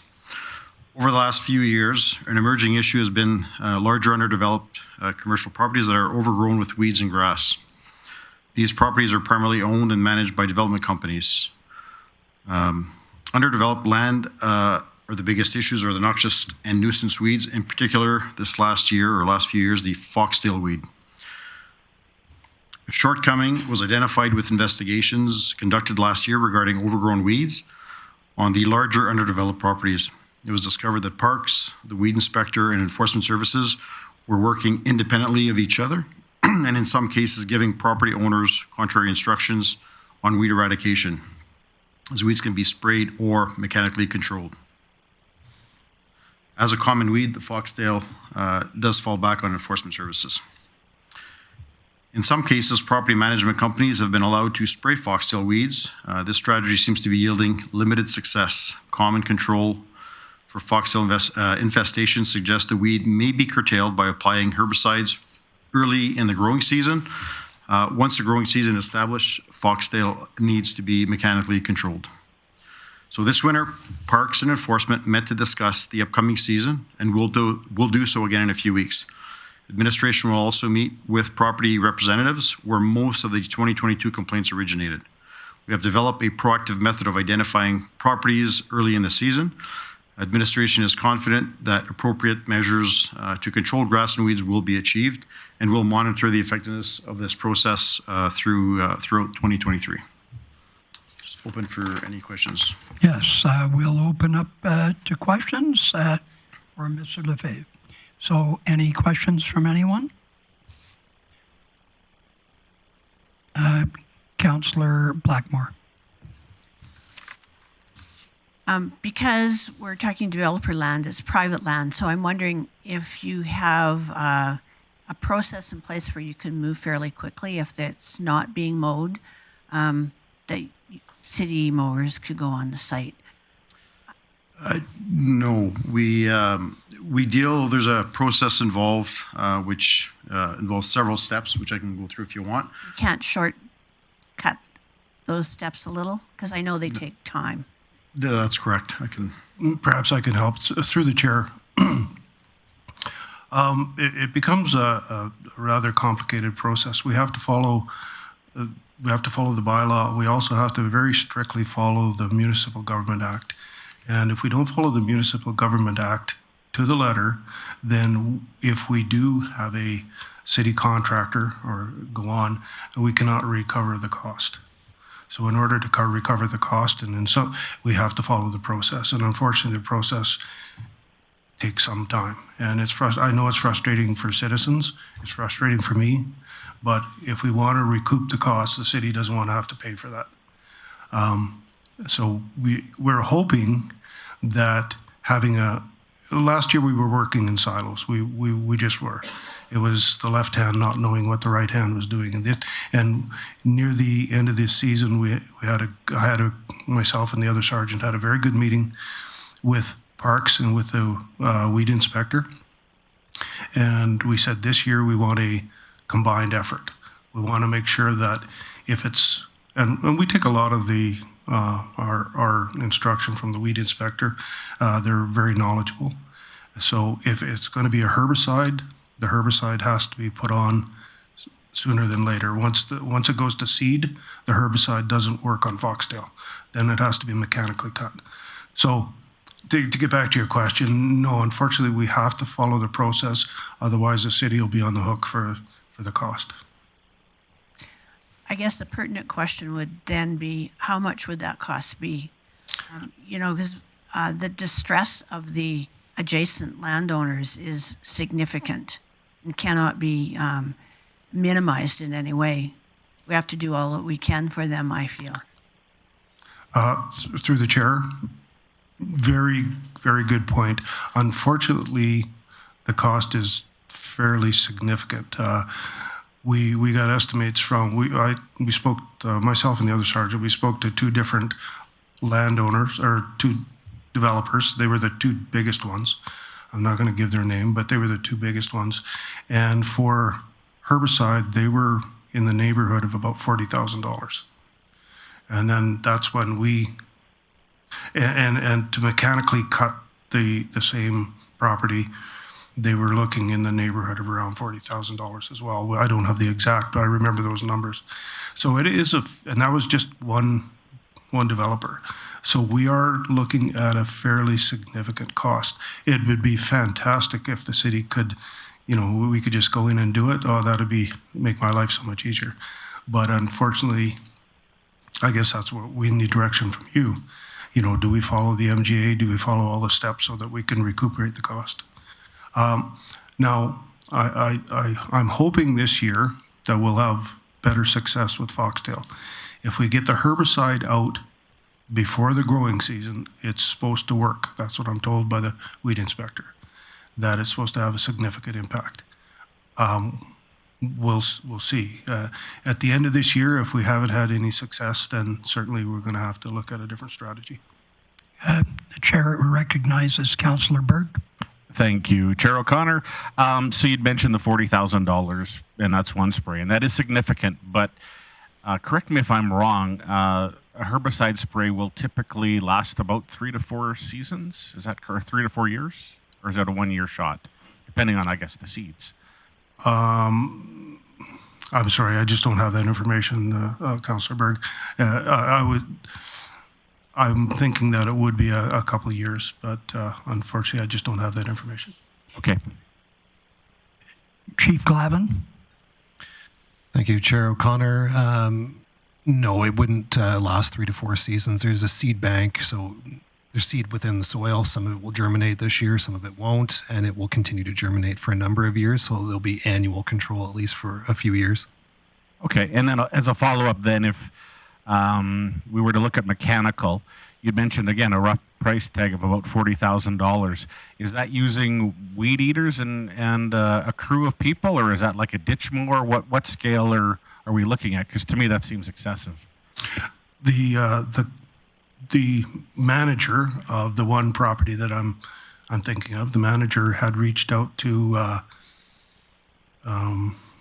It's a local company, and they're the only company that has the big equipment to go in. Yeah, it has to be much more than just weed eaters, because we're talking about, like 30 acres, so to speak, right? So yeah, it was a fairly significant cost. They didn't, at the end of the day, they didn't, we didn't ask them to mow it. We had actually given them direction to do that. But when we spoke to the weed inspector, this is in the fall, the weed inspector said, no, don't do that, because if we mechanically cut these weeds, then the herbicide they put on will not work. The herbicide has to work late in the fall. Yeah. So they said it'd be counterproductive. So we went back and we said, no, of course, let the herbicide work. So, thanks. Acting CAO, Miller. Thanks, Chair O'Connor. Just wanted to just speak up and remind everybody in the room, I guess, that we do expect our staff to follow the MGA, to follow the rules and follow the processes. I know ideally it'd be nice to deal with things quickly, but I think if we don't follow the rules, then we're not doing what we should be doing, plus we're exposed to liability as well, potentially, and maybe trespassing on somebody else's land. So I'd really encourage staff to follow the MGA, and I'm sure our city solicitor would provide the same advice. Yes, we're getting a nod from our lawyer. So, okay, Councillor Bosch. Thank you, Mr. O'Connor. My question to you is, if it's potential $40,000 to do the work on this, what's the fine on something like this if they decide not to? $1,000. So what would I take as a developer, right? I take the fine, because that's not significant enough. Well, yes and no. We checked some of the other municipalities in Alberta, and our fines are actually among the highest, if perhaps not the highest. Under the MGA, if the step is, I'll give you the step. This might help. So we have a nuisance property, whether it's a unsightly house or whether it's barren land with weeds, whatever. So the first, we have that friendly conversation, hopefully, and say, this needs to be remediated. If nothing happens, then we giving a remedial notice, saying the city is giving you notice to do this. If nothing happens beyond that, then under the Municipal Government Act, we issue an order. As the designated officer, I issue the order saying, now you must do it.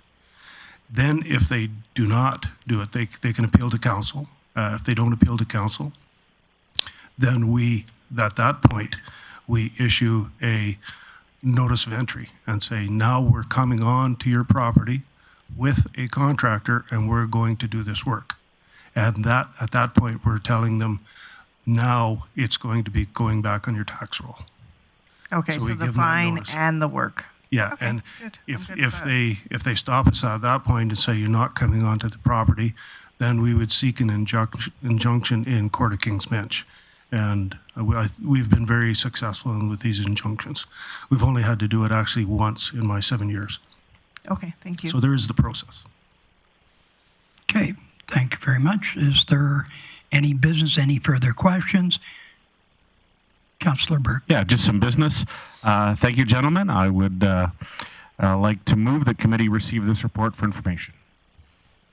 That motion's in order. Call the question.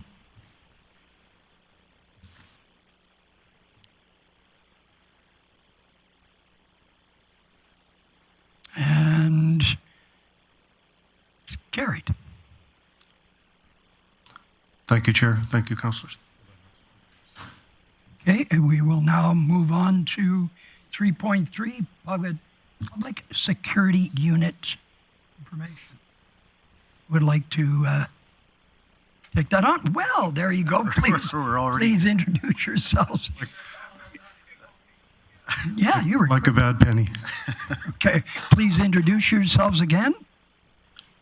Mike Lefebvre, the Director of Enforcement Services. Sergeant Roskier with Enforcement Services. Okay, go ahead. The floor is yours.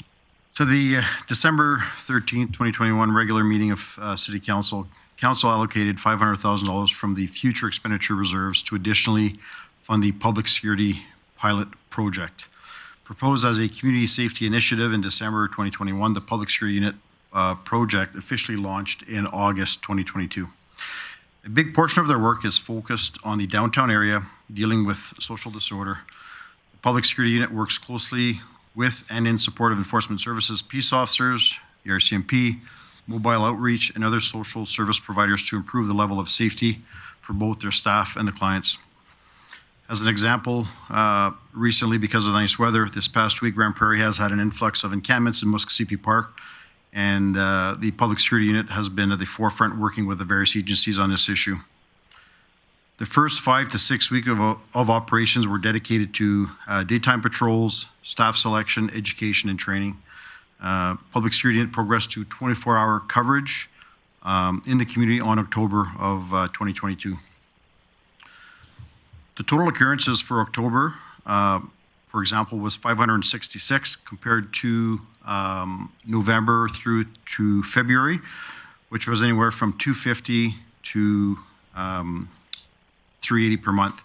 In March, we had an increase at approximately 474, which is approximately 100 over the average during the winter months.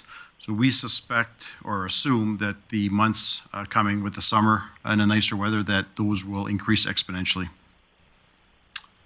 One of their strengths is the proactive work conducted by the public security unit, which is sometimes difficult to capture in numbers or statistics.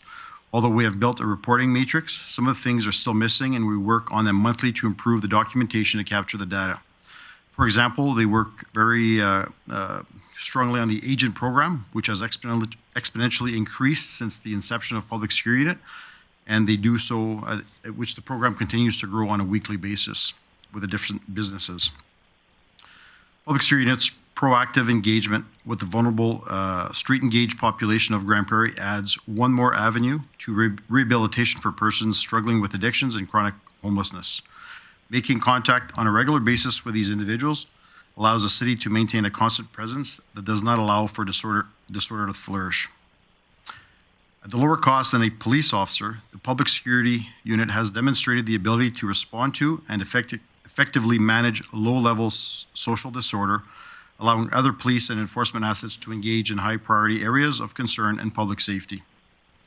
Applying the correct level of response to issues being addressed is essential to the modernization of our service model. The public security unit allows the city to do this by actively targeting emerging social issues within the community quickly before they come entrenched. I'm open, thank you, Chair, and I'm open for any questions. Okay, I'll open it up for questions, and we've got Baerg, then Bosch, then Bressie, and possibly the chair may be having a question. Go ahead. Yeah, thank you. Just one anecdote before I have a question. Just to speak in favor of this, I know that there was one incident that I was witness to where somebody was trespassing and trying to walk off with some items that were not theirs. And I know a couple of calls were made. The second one was to this entity, and they were there within minutes and handled it professionally. So I know there's some value to it, and I appreciate it. But my general question is actually for Director Whiteway. It mentions that the $710,000 come from future expenditures, which is where I assume the last allotment of money came. What is in future expenditures, and are we tapping into this a little too much? Thank you for the question through the chair. This was the recommended funding sources. We do have unallocated funds within that reserve, and the intention of that reserve is not to hold on to unallocated funds. So at this point, there's $1,650,000 in unallocated, so sufficient to cover the 710 request. Okay, thank you. Thank you, and we'll go to Councillor Bosch. Thank you, Chair O'Connor. I, for one, with the Downtown Association I'm not on this committee, so I can talk about that, fully support this public security unit. I have seen tons and tons of examples of support, tiered support that's appropriate for the issues at hand. And so that is significant in nature, as you said, the cost for public security unit versus a higher cost of service without needing to pay that higher cost of service is something that we need to look at as a community. I do understand that it is definitely lighter numbers in the winter, and we're already starting to see those numbers change significantly.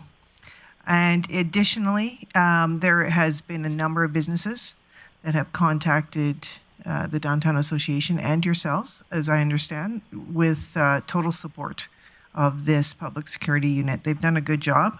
And in particular, we did have a gap, I find, from 11 or 12 at night till 6 in the morning. You know, nobody being out at that time is a problem. So this significantly supports that gap of service that was lacking. So good job for the public security unit. And thank you. We'll recognize Councillor Bressy. Great, thank you. Something that I noticed in the report was there were 7 occurrences involving assault. Can you tell me a little bit more about that in terms of, was the PSU responding to a call of assault, or did something happen when it got there? Through the chair, when they do attend, depending on the call, for example, it could be a disturbance, it could be trespassing. As a result of that, if any criminal act occurs, then they refer to the RCMP. So those, for example, would be them attending, observing an assault, for example, or being told that there was an assault in progress or that it had occurred, at which point they will relate that to the RCMP and call in the RCMP. Great. So something might go on when they get there, or they didn't have the full story. But if there's a complaint of an assault, we're not sending PS. Yes, no, absolutely not. They will refer those calls. Any criminal activity is referred to the RCMP. If I may, one more, Chair O'Connor. Yes, you may. So if council decided not to fund 24-hour coverage and go down to 20, 18, or 16-hour coverage, what time of the day would you be pulling back coverage? Thank you for that question. Through the chair, I think one of the things to recognize is, kind of go over what Councillor Bosch mentioned throughout the evening. Although maybe the occurrences aren't there as much, I think that's where they matter the most. Them going through the alleys, going through the businesses, and moving people along prevents, I believe, occurrences from occurring. But those are not captured as occurrences because they're preventative. So I think that their presence during the evening is actually very crucial to the program. As such, we would really have to look at, the times of day in terms of calls for service. During the day, you have that large calls for service. At night, not so much. But the effect of them being out in the evening and ensuring that nothing is occurring in those alleyways, the businesses, properties. For example, we can give you ideas where they've collaborated with the RCMP on potential break-and-enters, assisted with providing information and arresting individuals, with the RCMP and so on. And these are all occurring at night.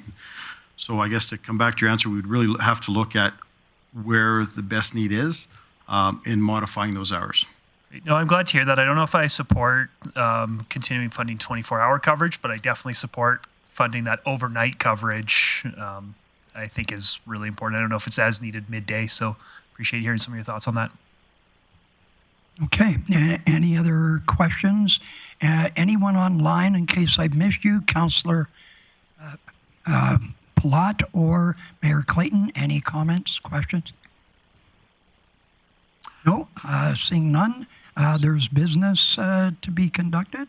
So, Councillor Bressy or Councillor Baerg? I guess I'll keep taking this one. Okay. I would like to move that committee recommend council allocate $710,000 from the future expenditures reserve for the continued funding of the public security unit, known as PSU, from April 2023 to December 2023. That motion's in order. Any questions or debate? Councillor Bressy. Yeah, thank you. Definitely support this motion to get it to council. I think at council, I'm going to be thinking about maybe moving an amendment in terms of, I think it might be worth pulling back to 20-hour coverage, taking it away a few hours midday, seeing if we miss it might be worth thinking about. So I'll be mulling it over the next week, might make an amendment at council, but definitely support this today because I think council should get to make that decision. I agree with you. So go ahead. Oh, I was actually, if I may, I guess just a comment to that. Being downtown 6 days a week, I know and see that issues change or shift during the day, and that vagrancy around businesses in different places can be an issue, and that's across the city. Just to reinforce, this is not a downtown only service, that these people respond across the city. And so I like the idea at this point of 24 hours, but again, we can talk about that at council. Okay. Chair, may I add some comments to that? Absolutely. I agree with Councillor Baerg. I think the important thing to note, for example, this last couple of weeks with the encampments we're talking about, we were describing public security unit was down there for hours in Muskogee Park dealing with this. So I agree that nighttime, I guess my comments would be to 24 hours, absolutely. But during the day, we have seen that where if they're not present, then either would revert back to enforcement services or the RCMP to deal with. Okay, and this is to the motion, Councillor Bosch. It is, and I'm not on this committee, but that's okay. This will be forewarning for council when it comes to council. 100% support the 24 hours. I think we have to understand what tiered policing or tiered enforcement or service is about, and unless you're in the Corps or in Muskogee Park 5 to 6 days a week, you don't possibly understand what you officers are going through. So, and it's outside of, it's not within the boundaries or the borders, but I do think that for future, I'll be pushing for this in full. Okay, thank you. I will call the question.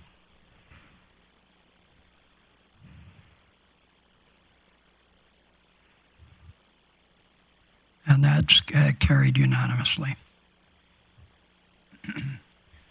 As there is no correspondence, no other business, no bylaws and policy review, we'll go to the outstanding items list.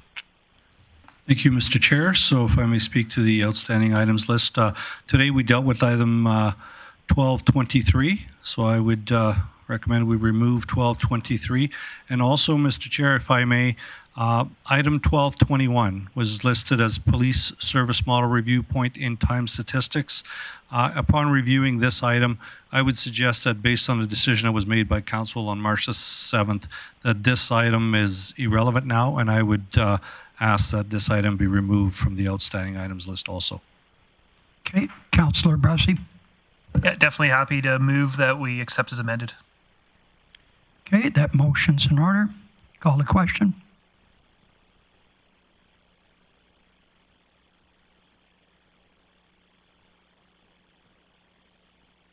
That is carried unanimously. With that, we'll adjourn the meeting and we'll take a 5-minute break.